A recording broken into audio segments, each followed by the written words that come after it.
राधे राधे दोस्तों, आज हम आपको सुनाएंगे एक बहुत ही अच्छी कहानी।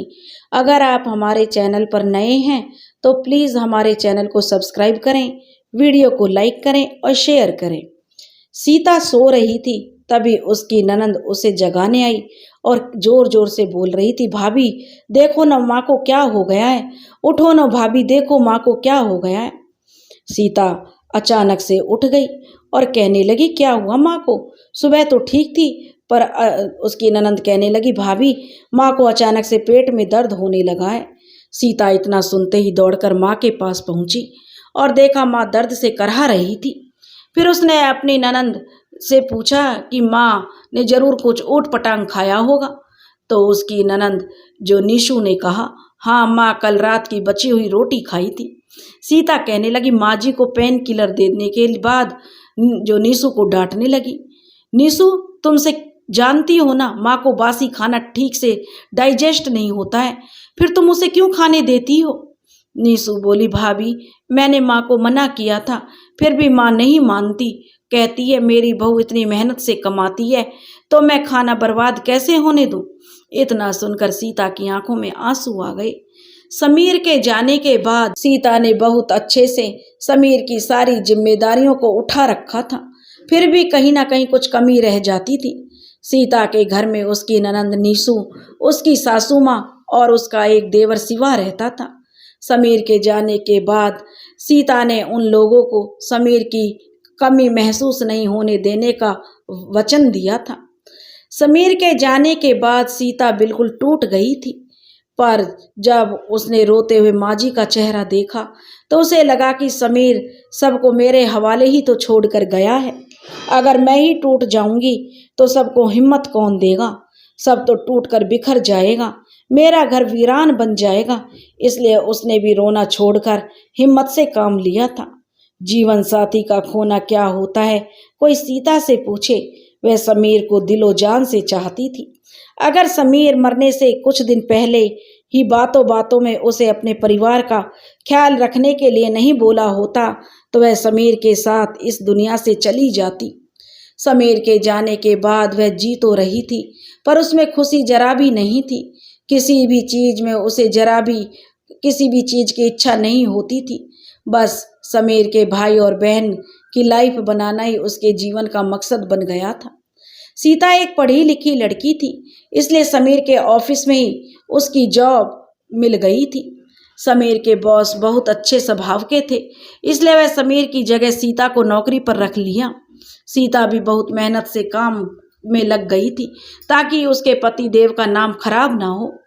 अपनी सासू माँ को पेन किलर और नीसू को डांटने के बाद सीता अब अपने रूम में चली गई। उसे समीर की आज बहुत याद आ रही थी।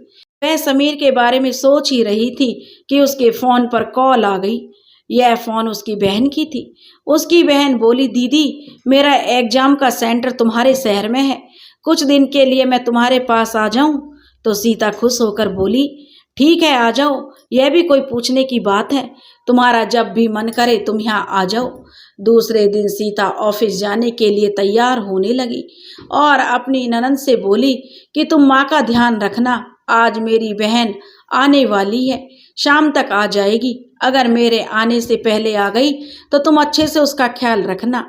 पर नीसू खुश होने की बजाय कुछ जो परेशान हो गई और अपने चेहरे पर खुशी होने का नाटक करते हुए भाभी से कहने लगी, वाह भाभी आप तो आपकी बहन के साथ खूब मस्ती करोगी। सिया मुस्कुराकर सीता ऑफिस के लिए निकल गई। सीता सोचने लगी, उसके बॉस बहुत अच्छे हैं, क्योंकि उसके बॉस उसके पापा की उम्र के थे, तो सीता को बॉस में अपने पापा की छवि नजर आती थी। सीता घर के कामों में, ऑफिस के कामों में उलझ सी गई थी।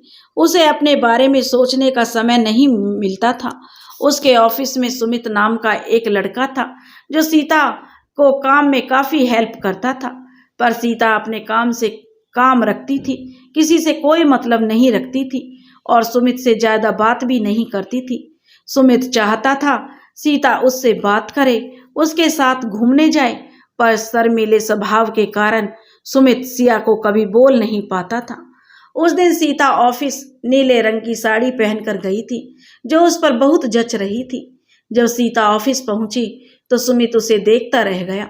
जब सीता गुड मॉर्निंग बोली तो वह एकदम से सकपका गया, जैसे उसकी चोरी पकड़ ली गई हो। सीता उसे बहुत अच्छी लगने लगी थी, और लगती भी क्यों नहीं। सीता अपने काम से मतलब रखने वाली लड़की थी, न ज्यादा किसी से बोलती थी, न ज्यादा किसी के साथ हंसती थी, बस गुमसुम सी रहती थी। सुमित को लगा सीता के अंदर बहुत दर्द छुपा हुआ है। वह सीता को खुश देखना चाहता था, खुश रखने की कोशिश करना चाहता था। वह उसकी कहानी से बिल्कुल अनजान था, पर सीता उससे बात नहीं करती थी, ना ही उसे अपने इर्द गिर्द आने देती थी। पर आज लौटते समय हिम्मत करके सुमित ने उससे पूछ ही लिया। सुमित कहने लगा, सीता तुम क्यों मुझसे दूर रहती हो? क्या मैं तुम्हें पसंद नहीं हूँ? सीता कहने लगी, ऐसी बात नहीं है सुमित जी, तुम बहुत अच्छे हो, तुम्हें ढेर सारी अच्छी लड़कियां मिल जाएंगी, तुम उनसे दोस्ती कर लो। मैं तुम्हारी दोस्ती के काबिल नहीं हूँ, क्योंकि मैं एक विधवा हूँ। यह सुनकर सुमित सकपका गया, और सीता यह बोलकर ऑफिस से निकलकर घर चली गई। सुमित की बातों से वो इतना उलझ चुकी थी। घर लौटने के बाद सीधे वो अपने कमरे में चली गई। नीसू कहने लगी, भाभी को परेशान देखकर पूछने लगी कि भाभी क्या हुआ? लेकिन जो सीता अपने कमरे में थी। सीता की बहन भी आ चुकी थी, शिखा ने अपनी दीदी को परेशान देखा तो पूछा, दीदी क्या हुआ? पहले तो सिया नहीं बताती, पर बार बार पूछने पर वो सुमित के बारे में अपनी बहन शिखा को बता देती है। शिखा मने मन सुमित से मिलने की सोचती है, पर वो अपनी दीदी से कुछ नहीं कहती है। सीता अपने कमरे में समीर का फोटो सीने से लगाए रोने लगती है और कहती जा रही थी, तुम मुझे क्यों छोड़कर चले गए समीर? कैसे रहूं तुम बिन मैं? कैसे सब संभालूं? तभी तेज हवा चलने लगती है। खिड़कियों के दरवाजे एक दूसरे से टकराकर आवाज करने लगते हैं। ऐसे लगता है जैसे बारिश आने वाली है। सीता बालकनी में आ जाती है। तेज बारिश होने लगती है। सीता को समीर के साथ शादी का पहला सावन याद आने लगता है। समीर से शादी करके सीता बहुत खुश थी, और होती भी क्यों नहीं। समीर सीता को बहुत प्यार करता था। सावन का पहला दिन बारिश रुकने का नाम नहीं ले रही थी। सीता समीर से कहती है, देखो ना समीर, आज सावन आया है, मैंने हरी हरी चूड़ियां पहनी है, मेहंदी लगाई है, बारिश भी नहीं रुक रही है, मुझे मार्केट जाना है, आज पहला सावन है। सुहागन को हरी चूड़ियां पहनने से उसके सुहाग की लंबी उम्र होती है। समीर सुन के जोर से हंसा और बोला, क्या सीता तुम भी ऐसी बातें मानती हो? सीता को अच्छा नहीं लगा, वो समीर से रूठ गई। समीर कहने लगा, अच्छा बाबा नाराज ना हो और अपनी आंखें बंद करो। जब वे आंखें बंद करती है तो समीर उसके सामने हरी साड़ी, हरी चूड़ियां, मेहंदी, बिंदी, नेल पॉलिश, मतलब श्रृंगार का सारा सामान उसके पास रख देता है और कहता है, देखो सीता, तुम्हारा पहला सावन है तो मैं कैसे अपनी बीवी को गिफ्ट देना भूल सकता हूँ। सीता खुश होती है और समीर कहता है, आज मैं तुम्हें अपने हाथों से चाय बनाकर पिलाता हूँ, क्योंकि तुम्हारे हाथों में मेहंदी लगी है। तब तक तुम जल्दी से यह सब पहन के आ जाओ, और मैं देखना चाहता हूँ मेरी बीवी हरी साड़ी में कैसी लगती है। सीता यह सब सोचते सोचते ना जाने कब से बारिश में भीगने चली गई। यह एहसास भी नहीं रहा। जब उसे शिखा उसे आवाज देती है, दीदी, तब उसका ध्यान टूटता है और बारिश से ऊपर आती है। शिखा समझ जाती है कि दीदी परेशान है। वह सोचने लगती है कि लाइफ को जल्दी से जल्दी दीदी की ठीक करना होगा, नहीं तो दीदी बहुत दुखी है और अकेलापन उन्हें खलता है। दूसरे दिन शिखा एग्जाम देने के लिए जाती है। वह एग्जाम देने के बाद सुमित से मिलती है और सुमित से कहती है कि वह उसकी दीदी को क्यों परेशान कर रहा है। सुमित कहता है कि मुझे सीता अच्छी लगती है, पर मैं नहीं जानता था कि सीता विधवा है। शिखा सुमित की पूरी बात सुने बिना ही कहती है, मेरी दीदी विधवा है तो क्या हुआ, उसे दोबारा जीने का कोई हक नहीं है। तुम जैसे घटिया लड़के की सोच की वजह से ही हमारा समाज पुरानी दकियानूसी बातें ही मानता रहता है, कभी आगे बढ़ नहीं सकता हमारा समाज।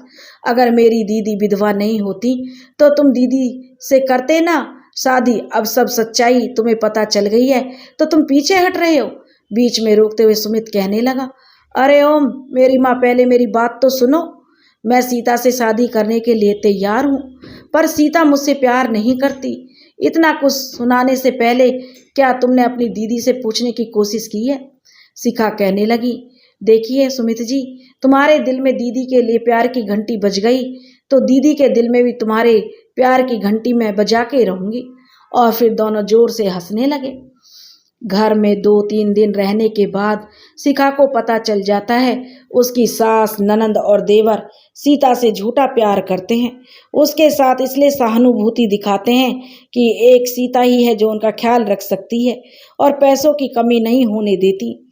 शिखा अपनी दीदी को घर वालों की असलियत बताने की कोशिश करती है पर और सुमित शादी करने के लिए भी जो उसे बताती है कि सुमित से शादी करने के लिए, पर सिया उसकी बात सुनने को तैयार ही नहीं होती है।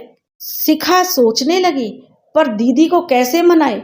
उसकी दीदी कभी नहीं मानेगी सुमित से शादी करने के लिए, क्योंकि दीदी समीर के परिवार को अपना परिवार समझती है और वो कभी नहीं छोड़ेंगे कि उसकी बहू दूसरा विवाह करे। और दीदी भी अपनी इस फैमिली को नहीं छोड़ेगी। इसी उधेड़-बुन में न जाने शिखा को कब नींद आ गई। काफी लेट सोने की वजह से सीता के जगाने पर शिखा जागती है। सीता कहती है, तेरी तबीयत तो ठीक है शिखा, आज बहुत लेट कर दियो जगने में तुम। शिखा कहती है, हाँ दीदी ठीक हूँ, रात में लेट सोई थी तो उठने में देर हो गई। तो सीता कहती है, अच्छा छोड़ो, मुझे तुमसे कुछ बात पूछनी है।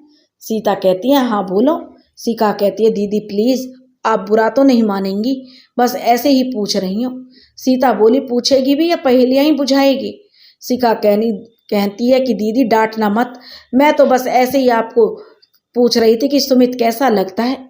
सीता बोली, ठीक है, लड़का अच्छा है, मेरी हेल्प भी करता है, नेचर का भी साफ है, दिल का भी साफ है, ऑफिस में सबकी हेल्प करता है। शिखा सोचती है, पर दीदी को मनाए कैसे। उसकी दीदी कभी नहीं मानेगी सुमित से शादी करने के लिए, क्योंकि दीदी समीर के परिवार को ही अपना समझती है। वो कभी नहीं छोड़ेगी अपनी इस फैमिली को। और इस उधेड़-बुन में न जाने कब शिखा को नींद आ गई।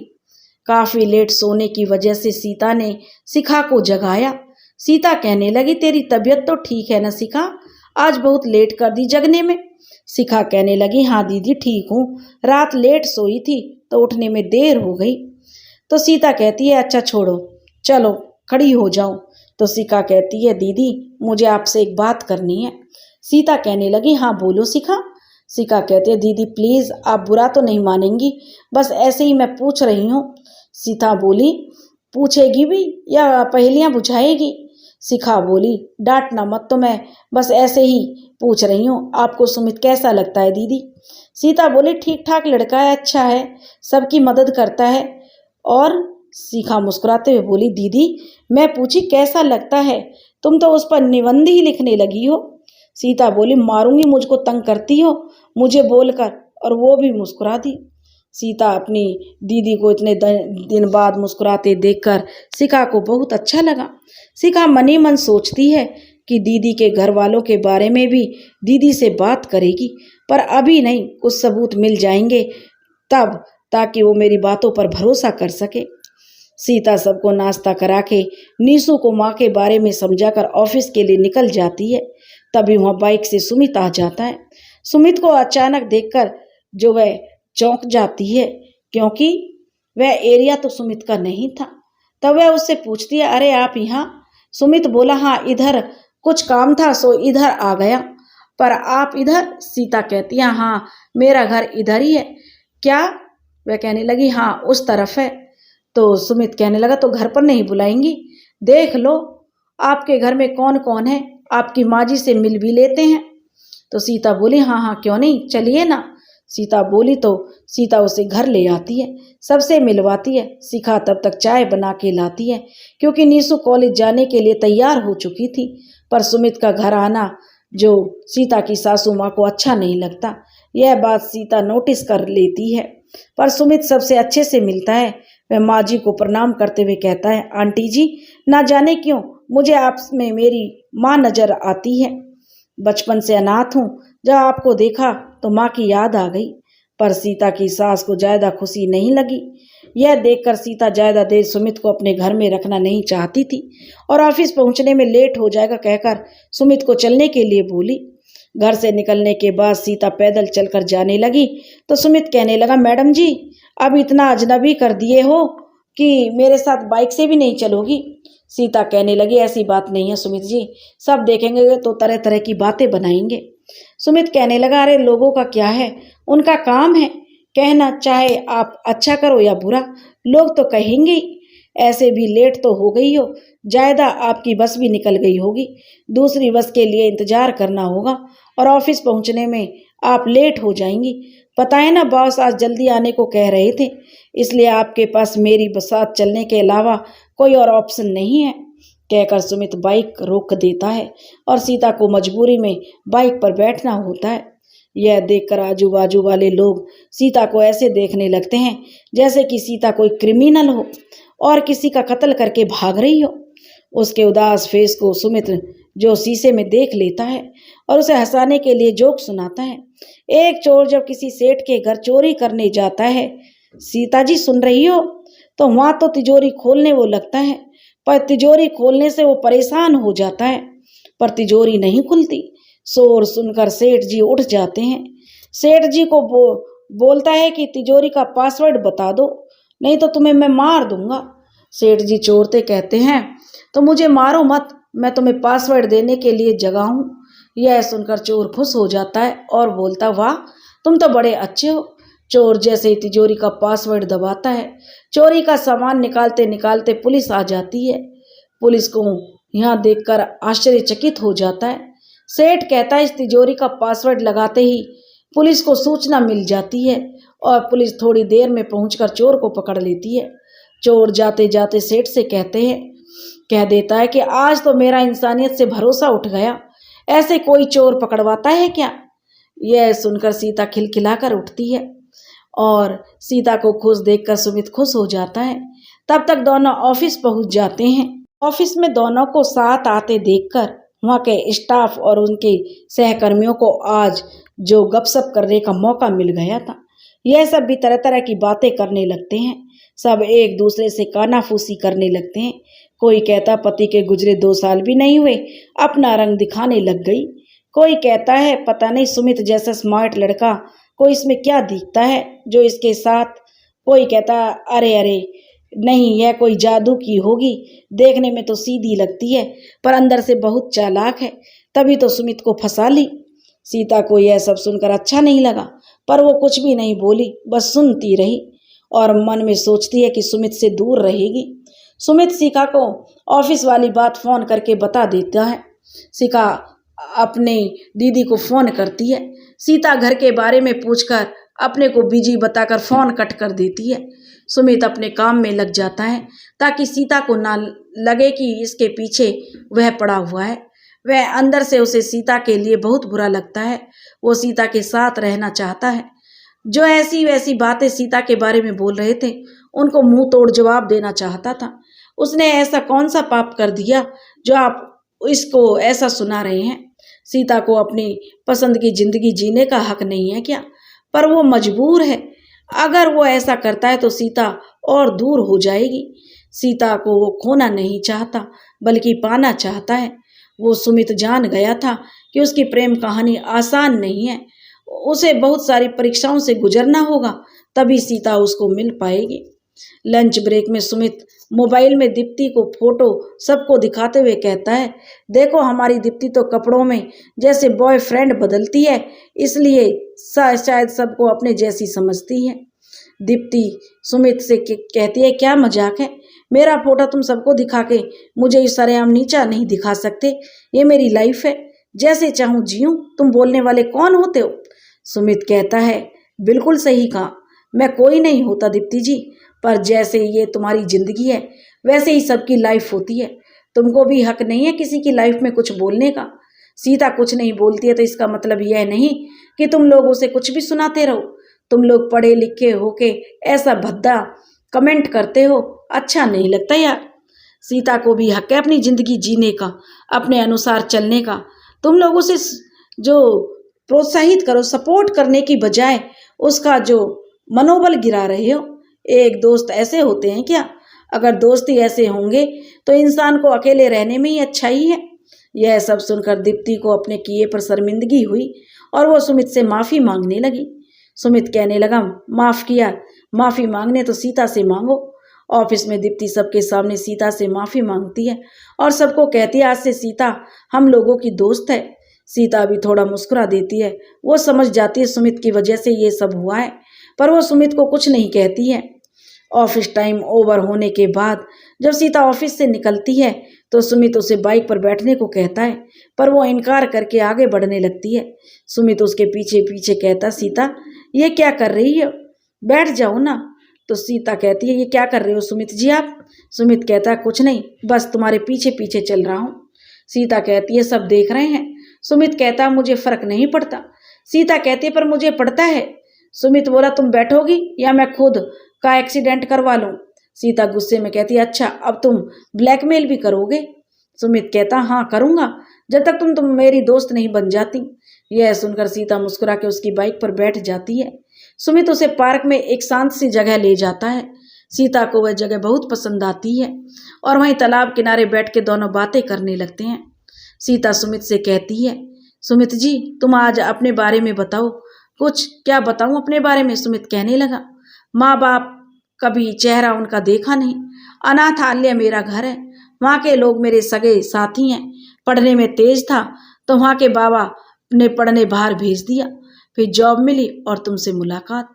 आगे अब यही सोच के रखा हूँ कि अनाथालय के लिए कुछ कर सकूं। ये तो हुई मेरी बातें, अब अपने बारे में कुछ बताओ सीता जी।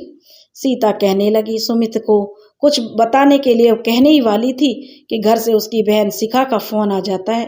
कहती है, दीदी प्लीज घर जल्दी आओ। और सीता पूछती है कि क्या हुआ? तो वह कहती है, घर आने के बाद बताऊंगी। और वह कहती है, ठीक है, मैं घर के लिए निकल पा रही हूँ। तभी सीता कहती है, सुमित जी कभी फिर बातें करेंगे, अभी घर से फोन आया है, मुझे जल्दी जाना होगा। सुमित उससे कहता है कि घर तक मैं छोड़ देता हूँ, अंदर नहीं आऊँगा, इससे तुम जल्दी पहुँच जाओगी, बस के चक्कर में तुम लेट हो जाओगी। सीता हाँ में जवाब दे देती है। घर पहुँचने के बाद शिखा उसे एक चिट्ठी देती है। वह चिट्ठी उसके देवर शिव ने लिखी थी। वो सीता के सारे जेवर और घर जो माँ के नाम से था चुपके से अपने नाम करवाकर घर छोड़कर चला गया था। चिट्ठी पढ़ के सीता को बहुत दुख हुआ कि समीर का एक सपना पूरा करने में मैं असफल रही। वह चाहती थी शिव को अच्छी जॉब मिले, वो अच्छे से रहे। अब पता नहीं वह कहाँ है, किसी अच्छे इंसान के संपर्क में है या किसी बुरे के संपर्क में। यही सब सोच के उसकी आंखों से आंसू आ गए। शिखा बोलने लगी, दी उसके लिए क्या रोना जो तुम्हारे बारे में, घर के बारे में बिना सोचे बिना परवाह किए सिर्फ अपने बारे में सोचने लगा। जीजू के जाने के बाद उसे घर का सहारा बनना था और वही नहीं सिर्फ अपने बारे में उसने सोचा। ऐसी गंदी हरकत करके वह घर से चला गया है। इधर माँ की भी हालत खराब हो रही थी क्योंकि माँ को भी नहीं लगता था कि शिव ऐसी हरकत करेगा। उसे लगा था कि नीशु और मेरे बारे में तो जरूर सोचेगा। दुख के बादल इतना ही नहीं थे, अभी बहुत कुछ देखना था। दरवाजे पर डोरबेल बजी। नीशु दरवाजा खोलती है, तभी एक अजनबी इंसान घर में प्रवेश करता है और अपना नाम मिस्टर गुप्ता बताते हुए कहता है। उसके हाथ में कोई डॉक्यूमेंट था। नीशु पूछते, जी आप कौन हैं? तो वह कहता है, ये इस घर के पेपर दिखाकर कि शिव ने यह घर मुझे बेच दिया है, आप लोगों को इस घर से जाना होगा। यह सुनकर जो माँ को चक्कर आ जाता है वह लड़खड़ा कर गिर जाती है। तभी सीता जोर से चिल्लाती है, माँ, और उसे संभालते हुए जल्दी से बेड पर सुलाती है और एम्बुलेंस को फ़ोन करती है। तब तक नीशु उस अजनबी से कहती है कि प्लीज़ हम लोगों को कुछ दिन की मोहलत दे दीजिए, हम लोग यह घर खाली कर देंगे। अभी जो हुआ है आपने तो देख ही लिया है। इस हालत में माँ को कहीं दूसरी जगह ले जाना खतरे से खाली नहीं होगा। बस कुछ दिन इस घर में रहने की मोहलत दे दीजिए। तो वह अजनबी उन्हें 10 दिन की मोहलत इस घर में गुजारने के लिए दे देता है और कहता है कि इसके बाद आप लोगों को घर खाली करके जाना होगा। तभी एम्बुलेंस आ जाती है। सीता और नीशु माँ को अस्पताल ले जाती हैं। अस्पताल में डॉक्टर माँ को देखने के बाद कहते हैं कि ब्लड प्रेशर हाई होने की वजह से उन्हें चक्कर आ गया था। खतरे की कोई बात नहीं है, आप लोगों को इनका ध्यान रखना होगा। डॉक्टर कहते हैं कि आप चाहे तो इन्हें घर ले जा सकती हैं, चाहे तो इन्हें आज रात इसी हॉस्पिटल में एडमिट रख सकती हैं। सीता ने हॉस्पिटल में रखना सही समझा, क्योंकि रात में इनको कुछ हो जाएगा तो संभाल नहीं पाएंगी। वो वहाँ रुककर नीसू को घर भेज देती हैं और अच्छे से समझा देती है कि घर में अच्छे से लॉक करके सोए। वह सुबह माँ को लेकर घर आएगी। नीसू को भेजने के बाद वो माँ के पास बैठकर सोचने लगती है, अब कैसे सब कुछ अकेले करेगी। उसे घर भी ढूंढना होगा, माँ का ज़्यादा ख्याल रखना होगा। वह यह सोच ही रही थी, तभी सुमित की आवाज़ उसके कानों में आई। उसे थोड़ा आश्चर्य हुआ, सुमित यहाँ कैसे हो सकता है? मैंने तो उसे बताया भी नहीं है। फिर सीता दौड़कर बाहर देखने जाती है तो क्या सुमित नर्स से माँ के बारे में पूछता हुआ दिखाई दिया। सीता सुमित को अचानक देखकर खुश हो जाती है, उसे अच्छा लगने लगता है। फिर भी अपनी फीलिंग छुपाते हुए कहती है, सुमित जी किसने बताया मैं यहाँ हूँ? सब जान गए हो तो तुम्हें क्या जरूरत थी यहाँ आने की? हॉस्पिटल में ज़्यादा लोग अलाउ नहीं है। तुम्हें पता नहीं है कि फलाना ढिमका पर्सनों की वह झड़ी लगा देती है। सुमित जी कहते हैं बस करो मेरी माँ, मैं जा रहा हूँ वापस। और वो जाने के लिए मुड़ जाता है। तभी सीता कहती है, आए हो तो माँ से मिल लो। सुमित तो इसी बात का इंतजार कर रहा था, जैसे अरे कौन जा रहा है, मैं तो देख रहा था, तुम क्या कहती हो? यह बोलकर वो मुस्कुराने लगता है और सीता भी मुस्कुराने लगती है। माँ से मिलने के कुछ देर बाद वह बाहर निकल जाता है। सीता को लगता है कि चलो वो चला गया। फिर सोचती है बिना बताए तो नहीं जा सकता। फिर शैतानी सूझ रहा होगी उसके दिमाग में, उसके मन में। ये भी हॉस्पिटल में भी शांति से नहीं रहता। फिर वो माँ के पास बैठकर माँ का सिर सहलाने लगती है और माँ से बातें करने लगती है। उसकी सास सोचने लगती है, मैं सीता के बारे में गलत सोच रही थी, ये तो अपने से भी ज़्यादा हम लोगों की चिंता करती है। और वो सीता से कहती है, बेटी मुझे माफ़ कर दो। सीता कहती है, क्यों माँ, क्या हुआ? तब उसकी सास कहती है, बेटी मैंने तुझे गलत समझा। सीता कहते, माँ जी ये आप क्या कह रही हैं? प्लीज़ आप मुझसे माफ़ी मत मांगिए, ये तो मेरा फ़र्ज है। समीर के जाने के बाद आपकी जिम्मेदारी मेरे सर पर है और इसे हर हाल में मैं पूरा करना मेरा परम कर्तव्य है। तब उसकी सासू माँ कहती है कि बेटी मुझे माफ़ कर दे, मैंने तुझे गलत समझा। वह कहती है, माँ माफ़ी नहीं मांगती, अपने बच्चों को आशीर्वाद देती हैं। तभी सुमित सीता के लिए खाना और माँ जी के लिए कुछ फल लेकर आता है। उसे पता था कि सीता कुछ नहीं खाई होगी। सीता फ्रेश होने चली जाती है और सुमित माँ जी को सेव काट कर खिलाने लगता है। तभी नर्स कमरे में आती है और माँ जी से कहती है, माँ जी आप बहुत ही लक्की हैं जो आपको बेटा और बहू इतना ख्याल रखने वाले मिले हैं। माँ जी की आंखों में आंसू आ जाते हैं, वो कुछ नहीं बोल पाती। तब तक सीता आ जाती है। सुमित खाना निकाल कर उसे खाने को कहता है। सीता कहती है कि मैं कर लूँगी। तब कहता, हाँ मुझे पता तुम कर लोगी, पर कितना खाओगी यह भी मुझे पता है। दिन भर भागा दौड़ी में तुमने ठीक से खाना भी नहीं खाया, इसलिए प्लेट में जितना मैंने निकाल कर दूंगा तुम सारा खा लेना। थोड़ा गुस्से वाले अंदाज में सुमित ने कहा। सीता बस उसे देखे जा रही थी।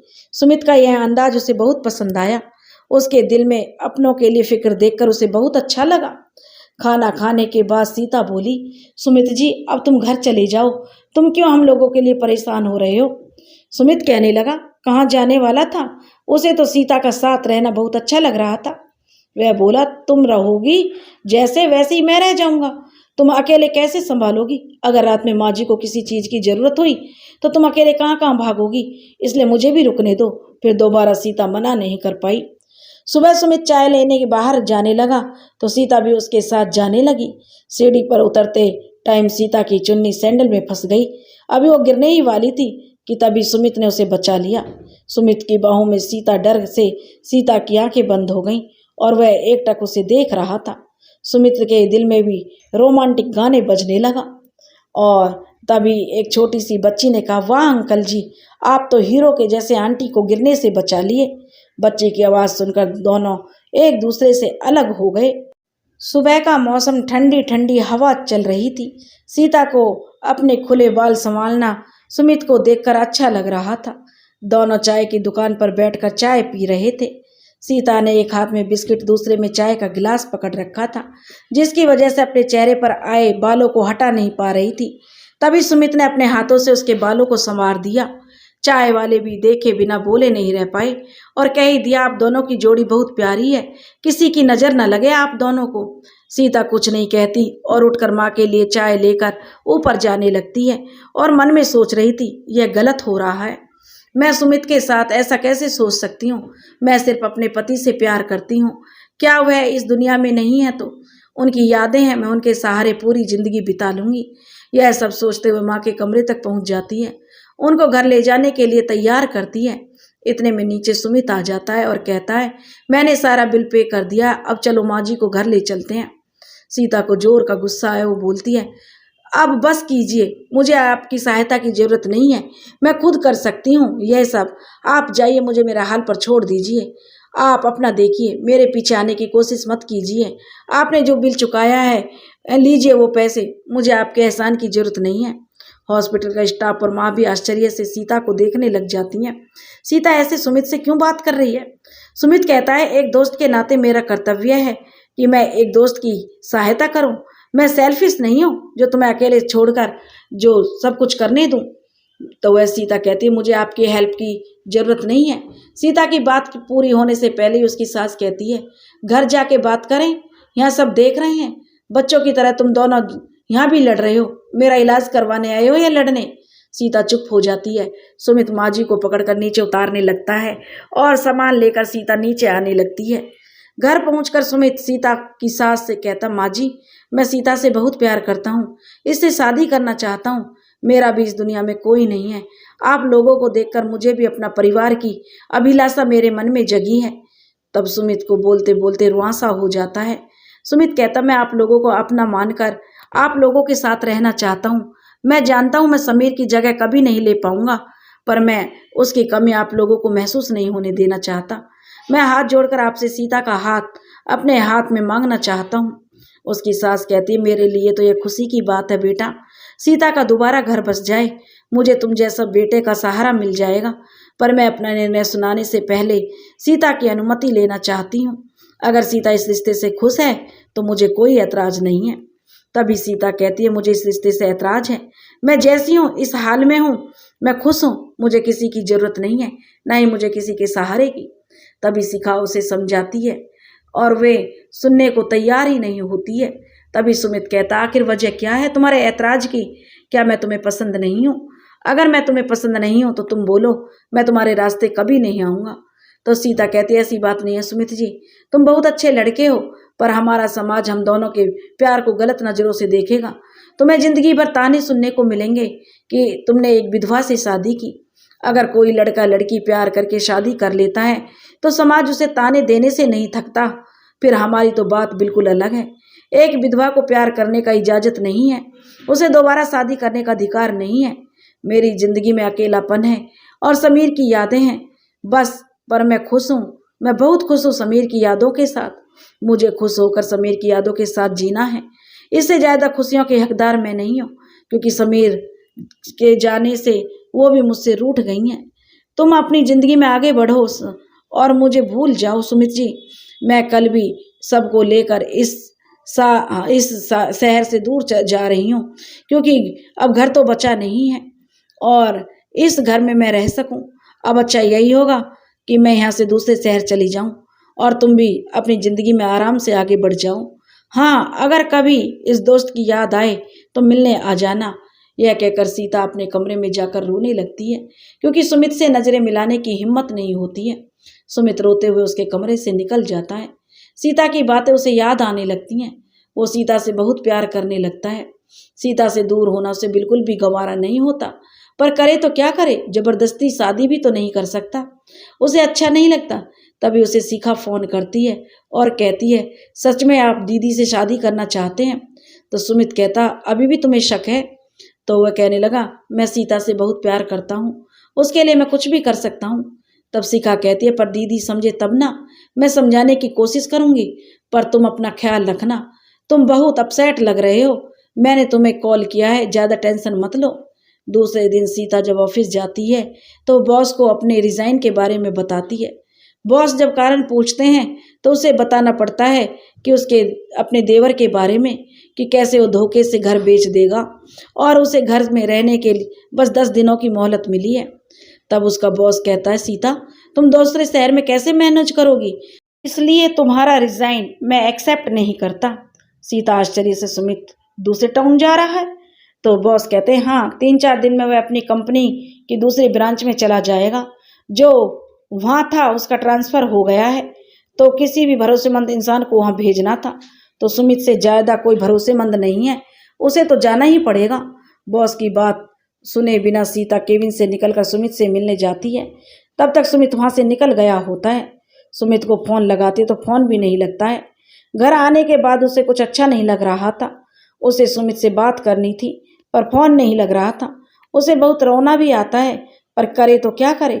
सुमित को फ़ोन लगाते लगाते बिना कुछ खाए पिए वो कमरा बंद करके सो गई।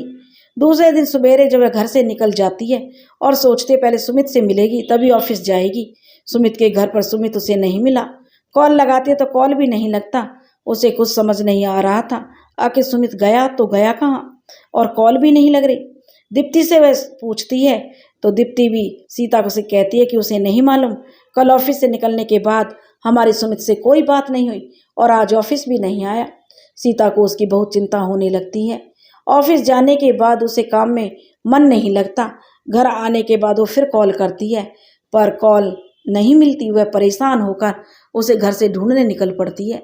सारी जगह वो जहाँ सुमित के साथ गई थी वहाँ पर वह ढूंढते पर वो नहीं मिला।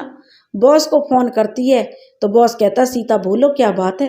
तो पूछते सर आपने सुमित की बात कही थी, कल से ट्राई कर रही हूँ उसका कॉल नहीं लग रहा। बॉस कहता है ओ सिया तुमसे बात नहीं हुई सुमित की। तो वह कहती है अब तो सीता को बहुत टेंशन होने लगती है कि कहीं कुछ गलत तो नहीं कर लिया। ऐसे में सुमित तो मुझे बोलना चाहिए था, वो प्यार करता था मुझसे। यह सब सोचकर वो रोने लगती है और ज़ोर ज़ोर से कहने लगती है कि सुमित मैं भी तुम्हें पसंद करती हूँ, वापस आ जाओ, तुम जैसा बोलोगे मैं वैसा करूँगी। पर सुमित रहता तब ना आता। सुमित वापस नहीं आता। सीता ढूंढ ढूंढ के थक के घर वापस आ गई। वो रात भर रोती रही और सुमित की सलामती की दुआएं मांगती रही। दूसरे दिन तबीयत ठीक नहीं रहने के कारण वो ऑफिस भी नहीं गई। शिखा, निशा और माँ जी तीनों मंदिर जाने के लिए सीता को कहती हैं पर तबीयत ठीक नहीं होने के कारण वह जाने से मना कर देती है। कुछ घंटों के बाद निशा को फ़ोन आता है कि भाभी जल्दी से मंदिर आ जाइए, सुमित भैया का पता चल गया है, वह कहाँ है। सीता बिना कुछ सोचे समझे नंगे पांव दौड़ते हुए मंदिर पहुंचती है। वहाँ का सीन देखकर दंग रह जाती है। सुमित मंदिर में किसी और से शादी कर रहा था। सीता को बहुत जोर से गुस्सा आता है। दौड़ के वह सुमित के पास जाती है और जोर से एक थप्पड़ मारती है कि मैं 2 दिन से तुम्हारे लिए परेशान थी और तुम यहाँ किसी मोटी से शादी कर रहे हो। 2 दिन से फ़ोन लगाकर मैं थक चुकी हूँ पर तुम्हारा फ़ोन नहीं लगा और तुम यहाँ किसी और से शादी कर रहे हो। जरा भी मेरे बारे में नहीं सोचा कि मेरी क्या हालत हो रही होगी। मैं पागलों की तरह तुम्हें कहाँ कहाँ नहीं ढूंढी। मुझे लग रहा था पता नहीं तुम्हारे साथ कुछ गलत तो नहीं हो गया। तुम्हारे लिए मैं रोती रही, भगवान से सलामती की दुआएं मांगती रही और तुम यहाँ किसी और से शादी कर रहे हो। सुमित तुमसे मैं बहुत प्यार करने लगी हूँ और तुम यहाँ किसी और से शादी कर रहे हो। सीता बोले जा रही थी और बच्चों के जैसे रोती जा रही थी। यह सब इमोशनल दृश्य देखकर वहाँ सभी उपस्थित लोगों की आंखों में आंसू आ गए। सीता की आंखों में सुमित के लिए प्यार साफ दिखाई दे रहा था। सुमित सीता को चुप कराने की कोशिश कर रहा था पर वो चुप होने का नाम नहीं ले रही थी। तब सुमित उसके मुंह को बंद करके कहता चुप, एकदम चुप। तुमने मेरे लिए कोई रास्ता ही नहीं छोड़ा, मैं क्या करता। मैं तुम्हें समझाते समझाते थक चुका था। मैं तुमसे कितना प्यार करता हूँ, मैं तुम्हारे बिना नहीं जी सकता पर तुमने मुझे मजबूर कर दिया यह कदम उठाने के लिए। मैं तुम्हारे अलावा किसी और से शादी सपने में भी नहीं सोच सकता। पहले तुम इस दुल्हन का चेहरा तो देखो, यह कौन है। सीता घूंघट उठाकर देखती है तो उसे घूंघट के अंदर बॉस दिखाई पड़ते हैं। तो वह कहती है सब नाटक था और आप सब मिलकर ये प्लान किए हो और सारे लोग इस प्लान में शामिल थे। तभी शिखा बोलती है जी दीदी यह नाटक था और ये मेरा प्लान था। मैंने और सुमित ने मिलकर ये प्लान बनाया और सबको प्लान में जो शामिल किया। तब बॉस कहते हैं अच्छा अब आप दोनों शादी करो, मैं चलती हूँ। दुल्हन की तरफ इशारा करके बॉस ने कहा। इसलिए लड़की मोटी दिख रही थी। सब हंसते हंसते जो सिया बोली तो दीप्ति कहने लगी सुमित छोड़ो ना, अगर सिया शादी नहीं करेगी तो तुम मुझसे शादी कर लो। यह कहकर दीप्ति सुमित के पास आने ही वाली होती है तो सिया उसे धक्का देकर कहते खबरदार, कोई सुमित के पास आने की कोशिश करेगा तो उसे छोड़ूंगी नहीं, ये सिर्फ मेरा है। फिर सारे लोग जोर से ठहाका लगाकर हंसने लगते हैं। शिखा अपनी बहन को दुल्हन की तरह तैयार करके लाती है। सुमित उसे देखता रह जाता है। आज सच में सिया बहुत सुंदर लग रही थी। सिया भी बहुत खुश थी क्योंकि खुशियाँ दोबारा उसकी झोली में आ गई थी और वो सुमित के रूप में पाकर अपने जीवन साथी को खुश हो गई थी क्योंकि उसे भी खुशियाँ जीने का अधिकार था। और ये सच भी है कि हमारे समाज में विधवा का पुनर्विवाह इतना आसान नहीं है, लेकिन विधवा को भी एक जीने का अधिकार है, उसकी भी जिंदगी होती है, उसे भी अपने मन से रहना और जीने का अधिकार है, उसे भी प्यार पाने का अधिकार है। दोस्तों, अगर आपको हमारी कहानी अच्छी लगी हो तो प्लीज़ हमारे चैनल को सब्सक्राइब करें, वीडियो को लाइक करें और शेयर करें। राधे राधे।